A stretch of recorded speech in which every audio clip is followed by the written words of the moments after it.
La guerre débute en 2009. Construction Jean-Paul Landry vend son petit plan d'asphalte à Pavage Franqueur, un spécialiste dans le domaine depuis des décennies. C'est ce qui a mis le feu aux poudres, c'est sûr. C'est alors que BML aurait décidé de ne plus faire de prix à Construction Jean-Paul Landry, comme le démontre ce courriel. On n'avait plus la possibilité de travailler dans la région immédiate de Rivière-du-Loup ou dans toute autre région contrôlée par BML.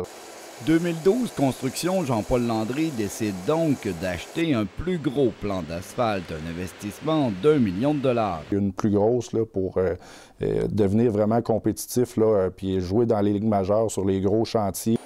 Christian Landry est conscient que l'adversaire est l'un des plus gros joueurs au Québec. C'est grandir à côté d'un géant. Là. On parle d'une compagnie qui a peut-être 10 fois notre chiffre d'affaires et peut-être plus. Et que la bataille est épuisante. Oui, effectivement, parce qu'on gaspille notre énergie, effectivement, à essayer de se battre puis survivre, alors que ça devrait être le contraire. Notre énergie, elle devrait être consacrée à faire notre travail comme il faut puis à faire un travail de qualité, finalement. L'homme d'affaires accuse même BML de compétition malsaine en faisant pression sur ses clients. Qui ont eu une visite de courtoisie, entre guillemets, là, de BML une fois que nos travaux étaient terminés. Puis ils font l'inspection de nos travaux avec nos clients pour essayer de déceler de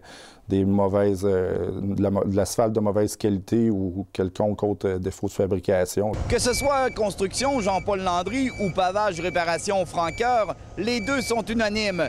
BML aimerait bien les voir disparaître du portrait. On n'existerait pas, BML serait bien content. Puis Jean-Paul Landry, s'il n'existerait pas lui aussi, BML serait bien content. Ça, c'est clair et net. Stéphane Tremblay, Rivière-du-Loup.